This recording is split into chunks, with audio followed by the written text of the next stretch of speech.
So inside the BRDM2, it's pretty small.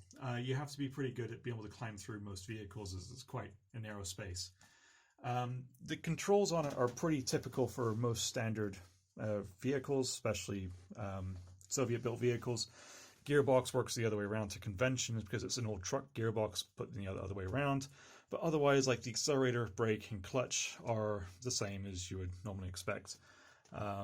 Yeah, it's pretty straightforward once you get to know it, and pretty easy to run around and drive, which is probably the reason why I look a bit frazzled, because that's what I've literally just been doing all day. Visibility-wise, it's actually not that bad. The periscopes are actually quite close to your head when you're sitting in a driving position, so your visibility actually isn't as bad as what most people think, and these big windows tend to help quite a lot. But I'll go over some of the chemical reconnaissance stuff. You've got your GSP-11, which uses an automatic detection signaler, so it would sample the air that goes past the vehicle. You have these two samplers, one there and one there with the fan attached, and those would draw the air through for the automatic detection GSP-11, and the CHP-71, which would detect for nerve agents, and that has its own branch off pipe, as you can see.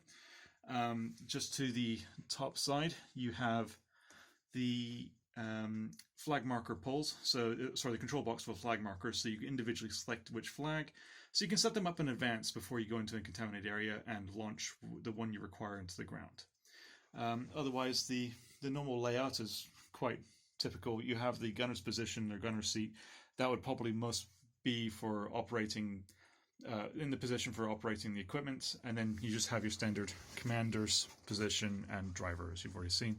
Commander's position, you just have the normal GPS module, not using satellites but using inertia calculating, and the Geiger counter. That pretty much, if it ticks, you've already had your annual dosage of radiation. So, and also the detectors in the cabin, so it tells you how radioactive proof these vehicles really are. Anyway, I will undoubtedly have more videos, and yeah, hope you enjoy. Thank you very much.